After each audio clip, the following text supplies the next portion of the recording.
You wake up after a full night of sleep. You made your coffee. You answered a few messages. You smiled at the person who needed you to be patient. You kept your voice calm when something small irritated you. You remembered what everyone liked, what everyone needed, and what everyone might misunderstand.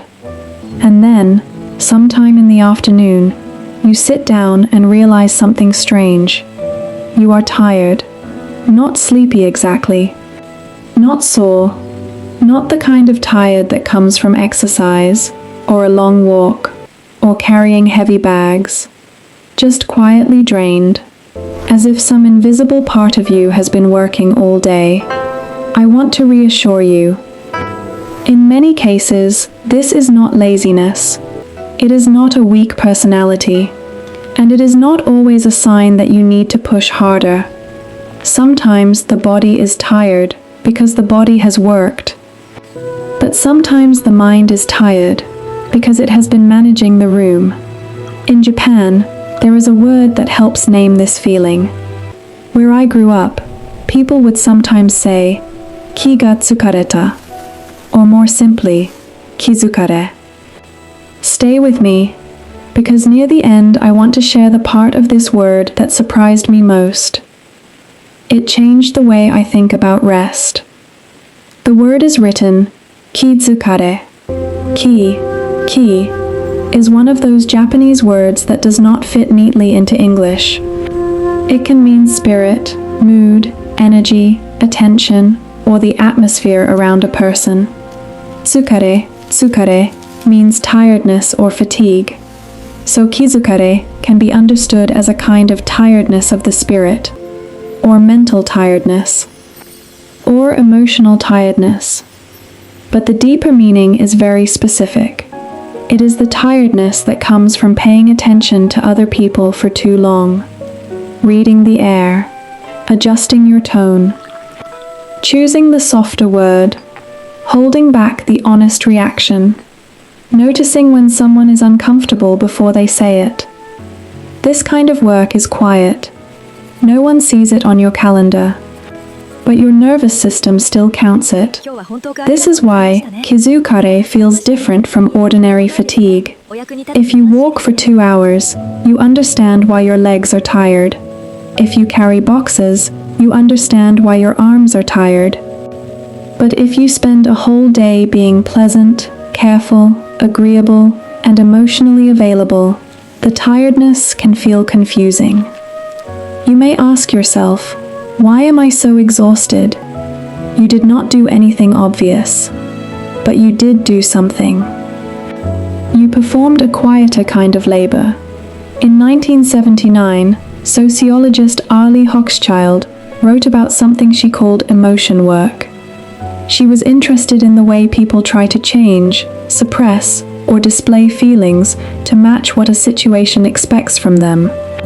Later, in her book The Managed Heart, she described emotional labor in the workplace. Flight attendants, for example, are not only serving food or checking safety, they are also expected to create calm, warmth, and reassurance, even when they may feel tired or afraid themselves.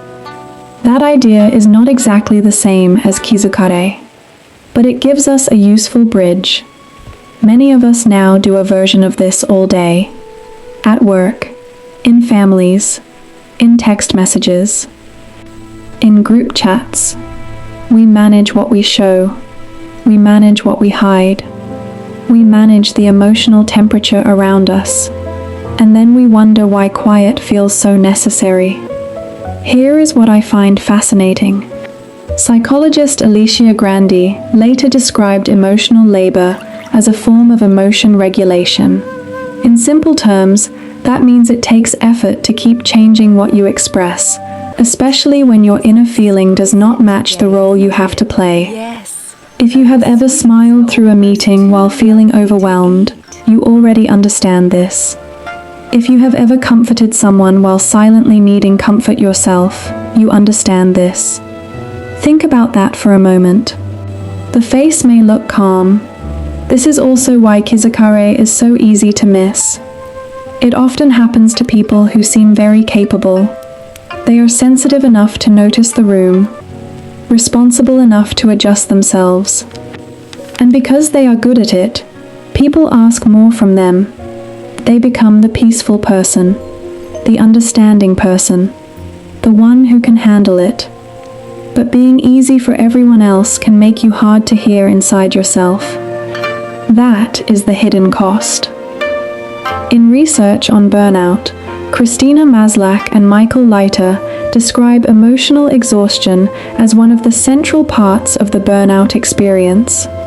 Not just being busy, not just having a long to-do list, but feeling emotionally overextended, as if the inner supply has been used up. This does not mean every tired afternoon is burnout, and it does not mean a Japanese word can diagnose you. It simply means that exhaustion has more than one doorway. Sometimes rest is not only about lying down. Sometimes rest is about no longer performing. This is where Kizukare becomes practical. In Japan, reading the air is often considered a social skill. You notice when to speak. You notice when silence is kinder. This can create beauty. It can create harmony. But without a boundary, it can become heavy. My grandmother was gentle in public. She greeted neighbors with warmth. She noticed small changes in people's faces. But when she came home, she had a simple habit. Before doing anything else, she would sit by the window. No tea yet. No conversation yet. Just a few minutes of looking outside. As a child, I thought she was doing nothing. Now I understand. She was returning to herself. That is the first small practice. Give yourself a transition. Before you move from work into home, or from family into sleep, pause for 3 minutes. Do not use the pause to plan the next thing. Do not use it to check your phone. Let your face soften. Let your shoulders drop. Let the version of you that was performing slowly leave the room. You can even say quietly, I am done carrying that now. The second practice is to notice where you are saying yes with your face, but no with your body. This is a very Japanese lesson for me.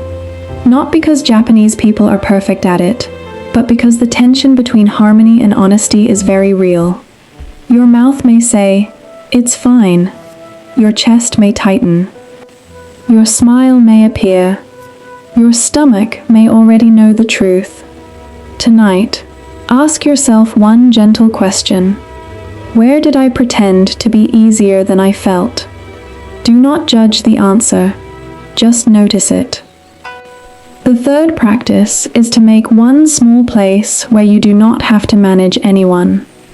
It can be a chair, a walk around the block, a notebook. The place does not need to be beautiful. It only needs one rule. You do not perform there. You do not explain yourself there. You do not become useful there. You simply arrive.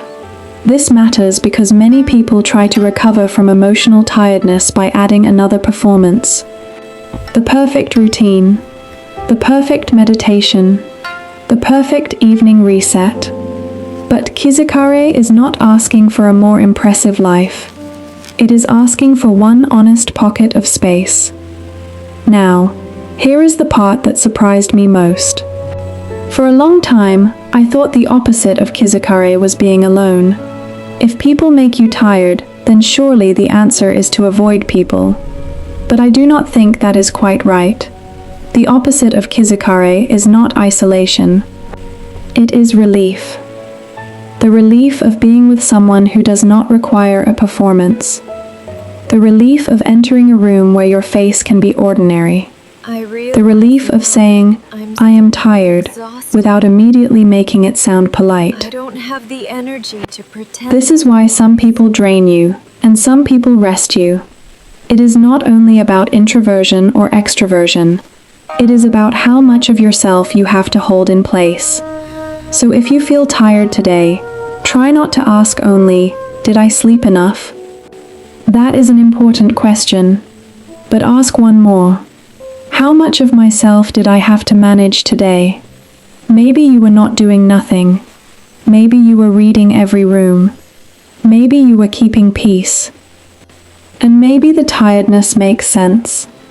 Tonight, before you sleep, try this. Sit somewhere quiet for 3 minutes. Let your face stop working. Let your breath become uninteresting. Let the day be finished. You do not have to solve your whole life. Just return to yourself, one small habit at a time. If this was useful, consider subscribing for gentle, honest ideas from Japanese life, grounded in what has actually been shown to work.